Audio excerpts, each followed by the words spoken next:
Hi, I'm Mamta Narula, radio host, MC, and storyteller. After 25 years connecting with audiences on EBC radio and at major South Asian events, I'm excited to bring you Moments with Mamta. This podcast shares real conversations about the moments that shape us, stories of growth, grit, and inspiration. Thank you for listening and welcome to Moments with Mamta. Dian Gomes is a prominent Sri Lankan business leader, diplomat, and sports advocate, currently serving as the Honorary Consul of Georgia in Sri Lanka. He is the former chairman of Hela Clothing and a former group director of Mass Holdings. A seasoned finance professional, Dian is a fellow of SEMA UK, ACCA UK, and CPA Australia, with executive education from Wharton, Oxbridge, and Harvard Business Schools. It is just simply a pleasure.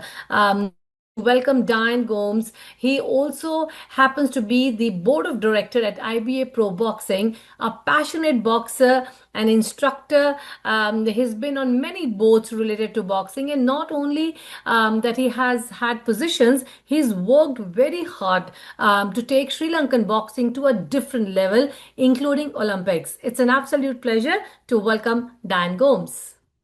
So in Moments with Mamta, we bring in personalities who have brought positive changes in people's life, and just listening to them is quite inspiring and motivating. And somebody who loves to talk to people and learn from their journeys. I thought this personality who's coming on the show today, and very esteemed personality from Sri Lanka, is going to be an amazing guest. So, without further ado, I'd like to welcome one of the, I would say, most respected personalities from Sri Lanka. He is also Sri Lanka's National Honor Awardee by Sri Lanka Shikhmani. So, very, very respected in the community. A pleasure to have Mr. Dian Gomes on Moments with Mamta. Dian, welcome to the show. Thank you.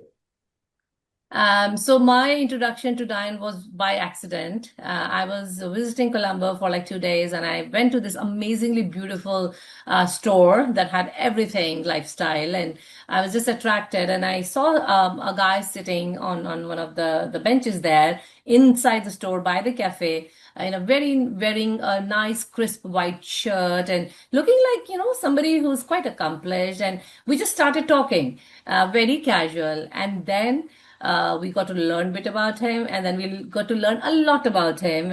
And since then, it was on my mind to have Dian you on my show, because what you have done over the years is nothing short of a huge positive impact on your country, and a very popular sport that we will talk about, that's boxing. So, Dian, before we get into all of that, a business leader, a sports person, administrator, and whatnot, how was it growing up? Like, tell us something about your childhood. Where were you born, and then your teen stuff. Actually, my father was a banker. He came from a very elite background. And my mother was a simple housewife from the middle class. So actually, they come from two different backgrounds, elite and middle class. And my father being a banker and second generation royalist, like the oldest college in Sri Lanka. And but I lost him when I was about 12 years. So it was a devastating shock for us, me being the only child and losing my dad. But my mother was a very resilient woman. She kind of managed the whole situation. We had enough wealth to educate me and get me to all the necessary education that I needed. So after college, I embarked on an accounting career with KPMG and got my fellowship from Chartered Institute of Management Accountants in London. And that was my education. And subsequently, of course, I completed my ACCA again with UK, CPA in Australia, and went to Harvard Business School and Wharton Business Schools later on in my life. But I had a great mentor at KPMG. I think he made the difference. He was like my second father, Mr. Late Mr. Ranjan Sivaratnam, who kind of guided me in my early years at KPMG. And of course, we served on many boards subsequently, including the Swiss company Nestle PLC. So that gave me some kind of a comfort zone, although I lost my father early in my life. But of course, my mother coming from a middle class background, I had to fend for myself. I had to make all the calls. And I was very radical in my early years. And my schools, which had a 100-year-old history of boxing, and with 10,000 people population, I was the Royals flyweight champion and went on to become the junior national flyweight champion as well. But I was more out of school than in school. I was cutting school, running riot, and even in my senior year, I was not allowed to sit for the boxing photograph because I had a mustache. And my principal said, "Look, Dian, the traditions of Royal College does not allow anyone to sit for a photograph with a mustache. So out you go." So that was my early ill-disciplined kind of life. But after coming to KPMG, I got kind of focused. And by 23, I was a young financial controller in a multinational company called Saracens. So then I Amazing, amazing. I was about maybe 30, 31. And within an year, I was made the managing director for one of the plants called Slimline, which was a joint venture with Victoria's Secrets, Mast Industries, and Cotal's Textiles, an 100-odd-year British company, which was subsequently taken over by Sara Lee Corporation. So I had three bosses, and it was a bit of a nightmare in my younger days, reporting to a US boss and an Israeli boss from Sierra Lee Corp and the local chairman Mahesh Amalian. So I used to always tell it was like married to three women, and they live in the same house, and every decision that you make would piss off two of them. So that was my young days, initial days. But I've realized, although I came from the finance background, that I wanted to, the most critical thing for success was managing people. And today, MAS Holdings has about 100,000 people in 9 countries, and I kind of mastered it. Maybe I always had the skill through my sports, through my boxing, and being a corner man to people. So the skill was there, but because you were always numbers driven and KPI driven, I never kind of knew that strength. But over the years, I've realized that 60% of my time I devoted with people. I didn't have a single industrial unrest for my 27 years at MAS Holdings. I was Wow. that's my biggest achievement. We had a very aggressive workforce because some of the plants have more than 6 7,000 people, and I mean, for the slightest thing they would go on some strike or anything like that. But it never happened because they always felt I would take care of them, and it was rather my unorthodox style of management. I used to sit with the unofficial union, which was about 100 people, selected democratically by the workforce of say 5 to 6,000 people in every plant. I used to meet them once a month, myself and the union, and it's a free for all. They would criticize me, they would ask all tough questions, and my HR department didn't like it at all because they felt they were left out. That I might slip up.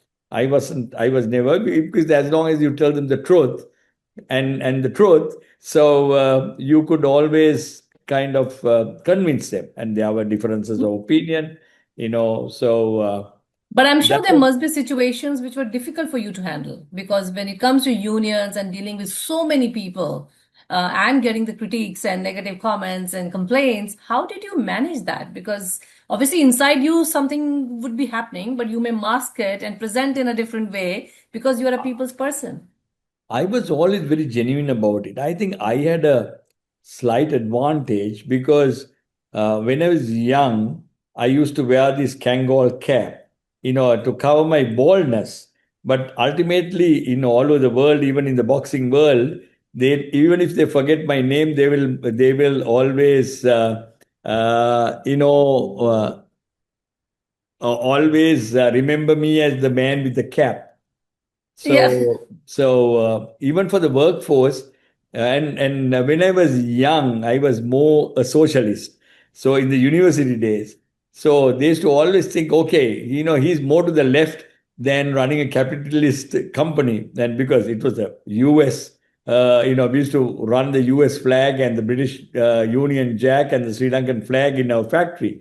And but this guy they felt was very comfortable, and I was very very good in the native language, so I could go to the grassroots level and I could address them. So they had some kind of faith. I don't know whether it was some pure luck or by what we call karma, that I was pretty good with them. There were hostile situations, but they never walked out. And I faced the firing squad and I told them the truth. I mean, there are times when the companies are not doing very well, they demand various things. And I said, look, my salary, I'm an employee, and my salary is maybe 100 times more than yours. So we should be on one side. If we make profit, I could tell the shareholders, look, we need to be taken care of, including myself and you all. So I should get them all onto one page. And one of my biggest advantages, I'm telling you, by default, we started boxing because I was the Sri Lanka junior flyweight champion. Started boxing in all our factories because I promised, I became the president of Sri Lanka Boxing by 2002. And I realized that there wasn't anybody has not gone for Olympics in boxing for 40 years after 1968. So I promised the National Olympic Committee chairman that I would, within 8 years, take a boxer for the Olympics. So we started recruiting about 8, 9 boxers for the team, and within a year we beat the national champions army. And I was always in the corner. So when you mean what I mean by going to the corner, when the boxer sits down after a 3 minute first round, the coach will get into the ring and within the first 30 seconds tell one or two things, because you can't tell stories when the boy is getting hammered and all that. And I used to take the gum shield, wash the spit, and if he's bleeding, stop the bleeding. And I got 30 seconds of mind time with him one on one to motivate him to fight. And when 6,000 people in any of the plants, so across our group, the stadiums are packed because they are there. These boys are their heroes, and you see the chief executive, washing the spit, putting the gum shield back, and motivating, and they have absolute confidence. If it comes to a crunch, your CEO will be with you. So I think by default, without my knowledge, they had a great bond that the chief executive go to the front line with them. And wherever I went, I operated factories in Kenya, factories in Bangladesh, Indonesia. In all these places, I realized it is the human touch and the respect that people need.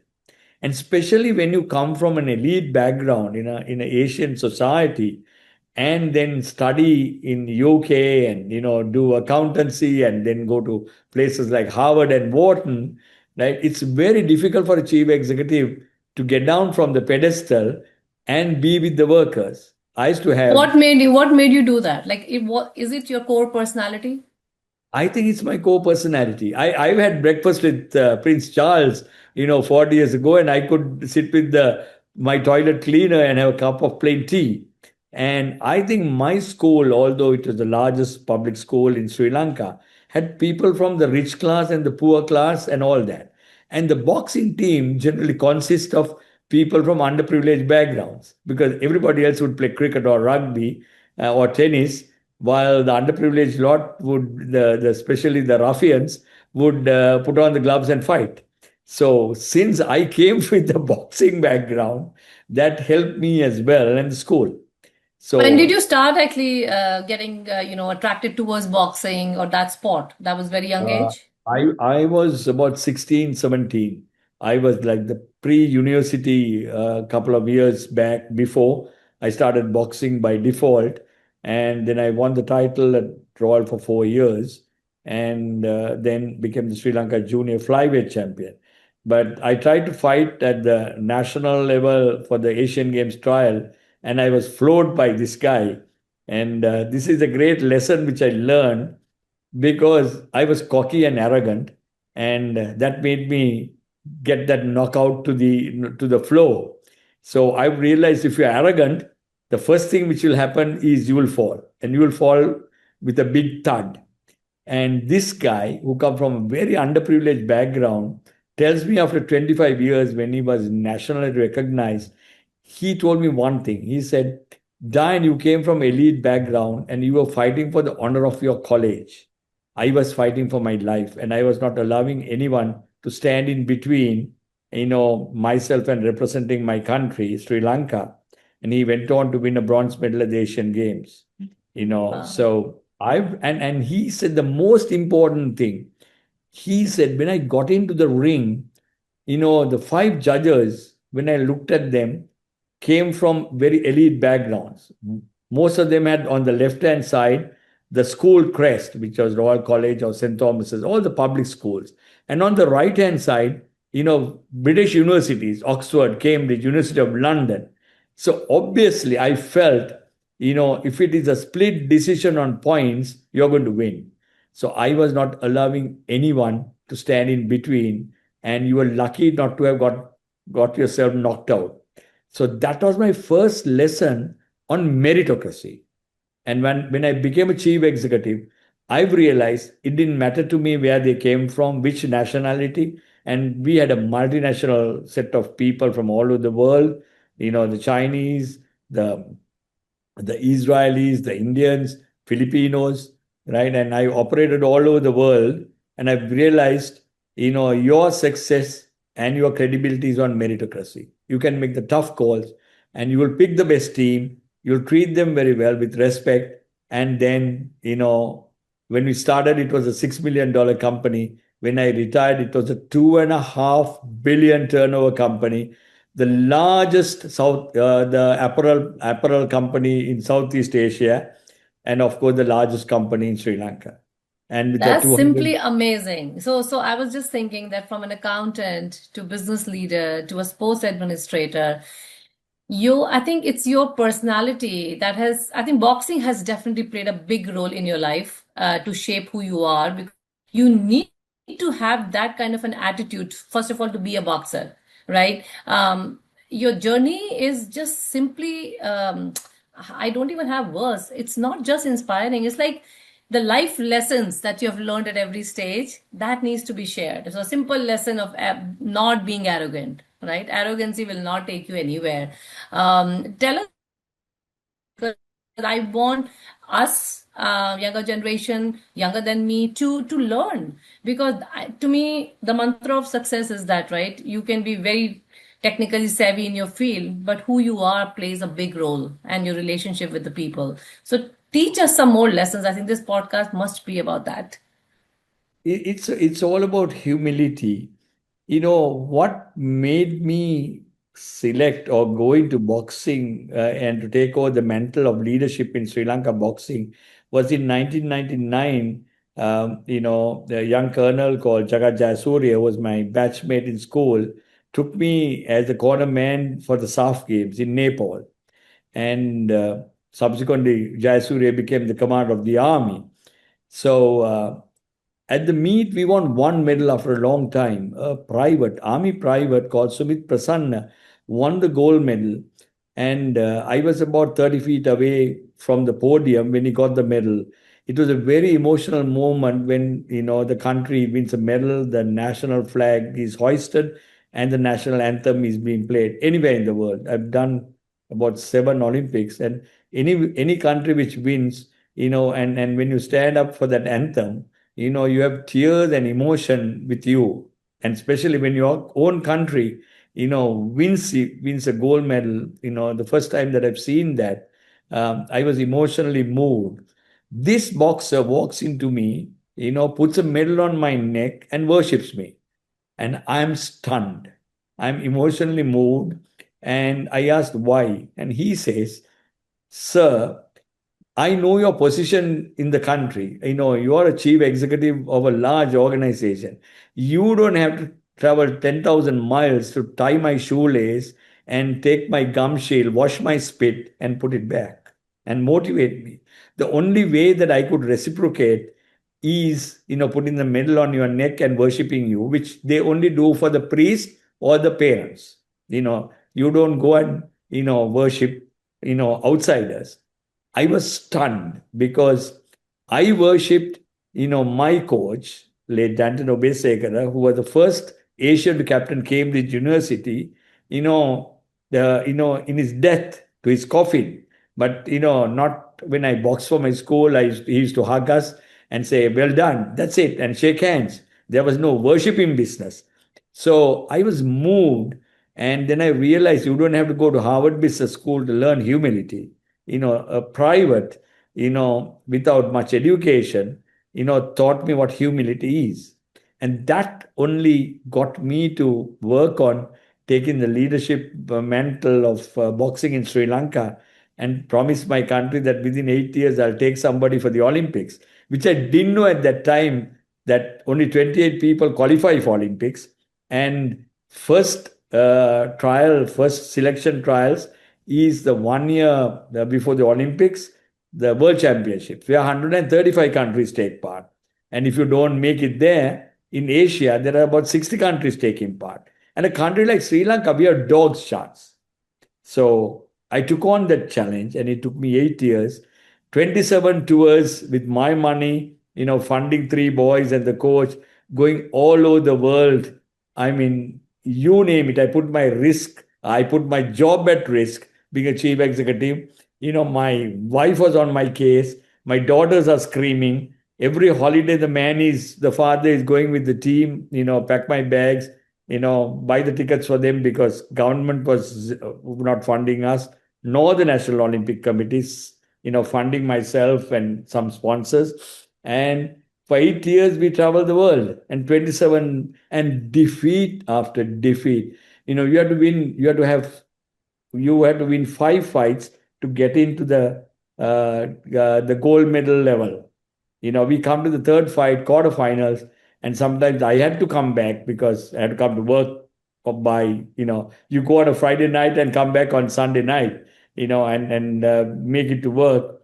And I get a text, somewhere in Dubai at the airport saying, sorry, Dan, we lost all three fights. And how many times you would imagine that I would have cried, you know? But by 2007 at the World Championships, we qualified ourselves in Chicago, against all odds. One guy made it to the quarterfinals, winning three fights. And after 40 years, I took a boy for the Olympic Games. So, Awesome. and it was tough. And it took me another 10 years. And after 72 years, we won another gold medal at the Commonwealth Games. And some quack has given some steroid or something, a nandrolone, not a nandrolone, it was called decadurabolin. And after 1 week, with all that joy, the medal was taken off. I was devastated. My I was God. devastated. Then it took me another 8 years to win three medals at the Commonwealth Games in Australia. So So in all the process, you must have led a very busy life. You're traveling, you're totally focusing on this, and then you have a job. Where did family come in the picture? Were they getting more enough than of you? more than the family, people ask me. I was the president of the institute, Chartered SEMA Institute. I have done about 800 lectures, and three times at Oxford University and one time at Imperial. I used to travel and give lectures. I used to teach, and I was the boxing chief. I was the vice president of the National Olympic Committee and running $1 billion company. People ask, where do you have the time? I have one answer to that: recruit people who are better than you.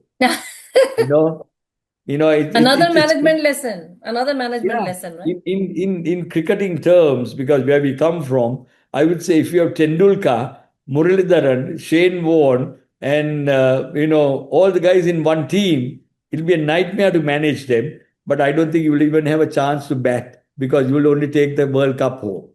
So Uh, my mantra was recruit the best, train the best, send them to the best business schools, and get that energy and do the direction, do the leadership, coach them, teach them, and be with them in the front line. So that if there's somebody shooting, I'll take the bullet. I'll mm. take the first bullet. You're covered, your back's covered.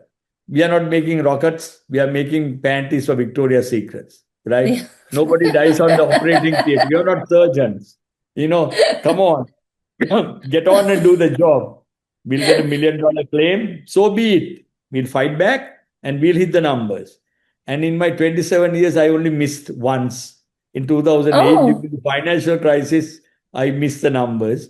But other than that, I never missed the number because people are motivated. People don't understand, if you talk to their mind or to their heart, you build a guerrilla force, you know. So I used to use some of the tactics, talking to people, 60% of my time, telling the vision and make them into a very competitive mode because by nature, the Asians are very competitive.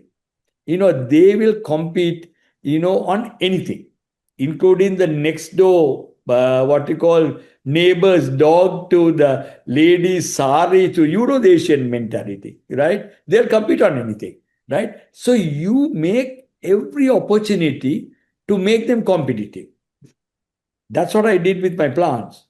We had 100 million hours without a single accident.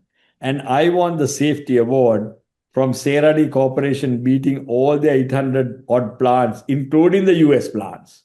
And I got $100,000. And we did with that $100,000, we did pediatric ward at the Panadur Hospital, one of the hospitals. And the guys asked me, the guy who came to evaluate and one of my chief executives, how the hell did you do it? I said, if you have the feeling that it is your young child operating in the factory environment, and if you make enough, if it is your child, you will make enough precautions to safeguard your child's well being, right? Zero harassment, zero, things like, managing the electricity cables. Or, I mean, you don't have, but in an Asian environment, sometimes they don't want to wear the safety stuff. I said, if you act on it and zero tolerance for all those, you can win any award. So that was and he was quite shocked because when we beat, worldwide, including the European plants and the US plants for Sarah Lee, it's a tough thing. And they did again a recheck. How the hell did we make it? And that was my answer. It has to be in your DNA. You have to see that as a chief executive, you need to think it's my daughter who's working there. So I'll make sure there's no sexual harassment and that people are treated with respect. People don't do crazy stuff. They have safety harnesses. Other people tell me, so I can, climb up and you don't need the safety harness. I said, no, sorry. Without the safety harness, you're fired. Chain wheel those gloves. rules and regulations, right? Yeah. There's got to be that. So, So tell me one thing. What are your thoughts on the boxing in Sri Lanka today? Has it come to now satisfied? You're happy? What are your thoughts? sorry, I didn't Yeah, understand the so my question. question was like, what are your thoughts on the status of boxing today in Sri Lanka? Are you satisfied where it is No, today? I am not because I moved from Sri Lanka boxing into the world stage. I'm one of the 10 directors of International Boxing Association and the Asian Boxing Association. So I have done kind of 2 terms now. So I moved from the Sri Lanka boxing, but at the moment Sri Lanka boxing is at a standstill because after running it for 23 years, I've decided I need to step down. I need to give to younger people. But sometimes at a corporate level, you have a clear succession plan and clear governance procedures. So the CEO can leave, but the organization moves on, and maybe the culture will change a little bit. But at the end of the day, the procedures, the processes are in place. But in something like sports in this part of the world, it's different because it's a honorary positions. You don't get paid, so you are being elected by the clubs, and unfortunately, clubs can be wooed by promising various things to win the vote. So the whole idea is not to get a medal through, but what's in for me syndrome. To go on Ah. trip. Let's have a good time. So that has evolved in this part of the world, in every sport, not only in boxing. So it's very, very tough and to manage it at the moment. So I'm struggling with the administration. I keep on telling them, do this, do that, because me being an accountant, governance is important. So we have issues, but Well, it's lots not of only luck boxing. for that, because I feel that a person like you will not be able to see that. You would want to do whatever it takes Yes, to make it better, right? Tell me one more thing. I remember when we were in your daughter's store, you were telling us a story, because I think I mentioned there as well that you must be very busy when your kids were growing up. So did you miss out on some of their classes? Because I think one of your daughter was of, very of, good in of swimming. course.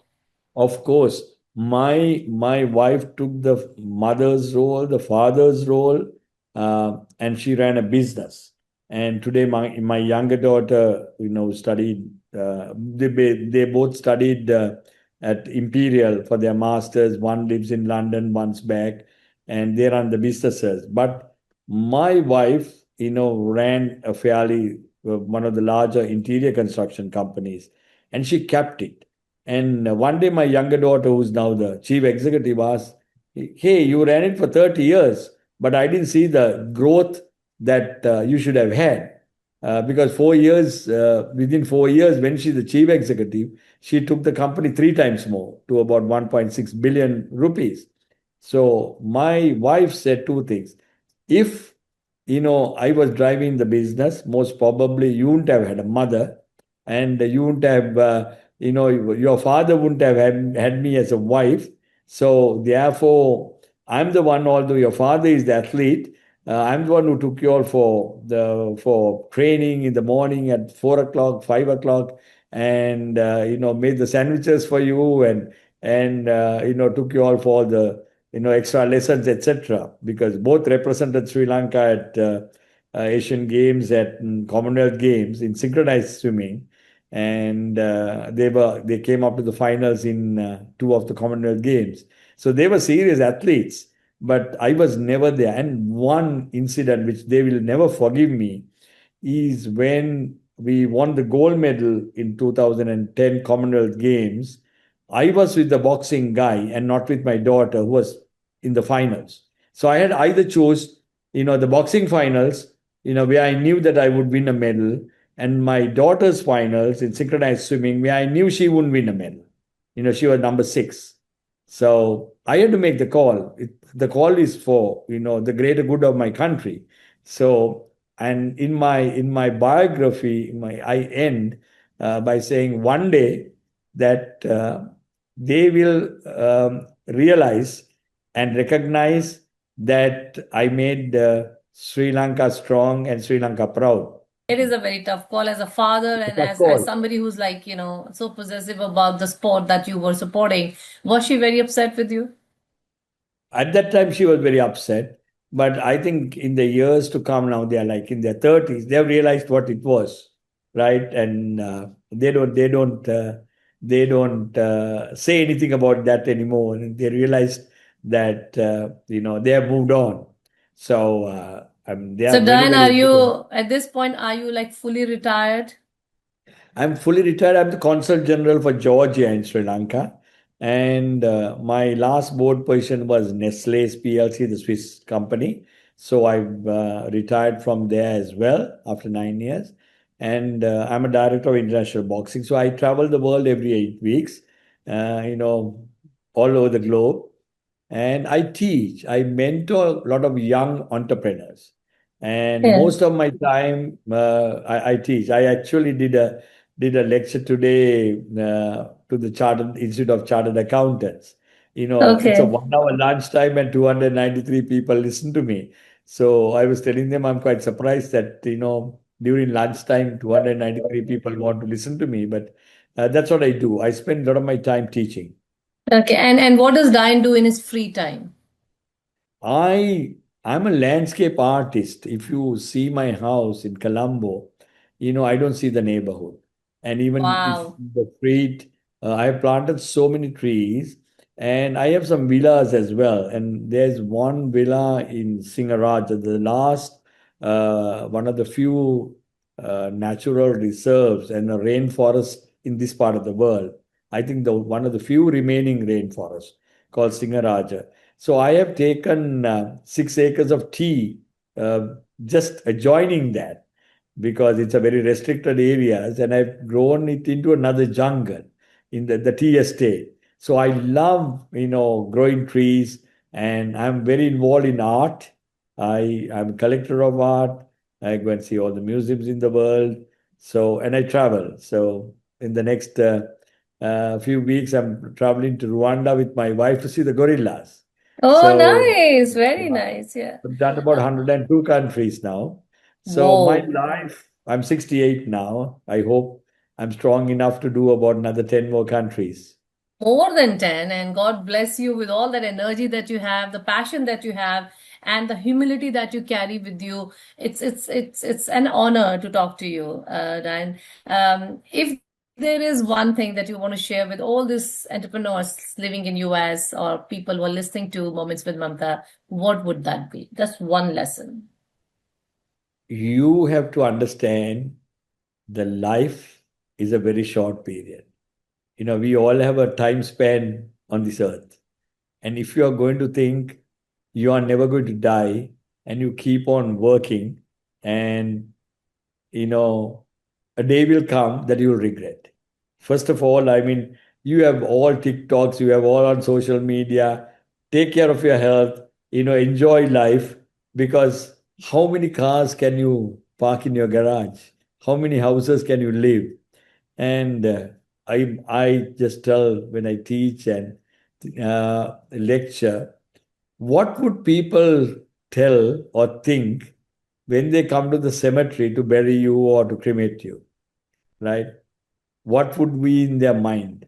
I have won every corporate award in this country in my career, every award, you know, and ran one of the best companies. Does it mean anything? No.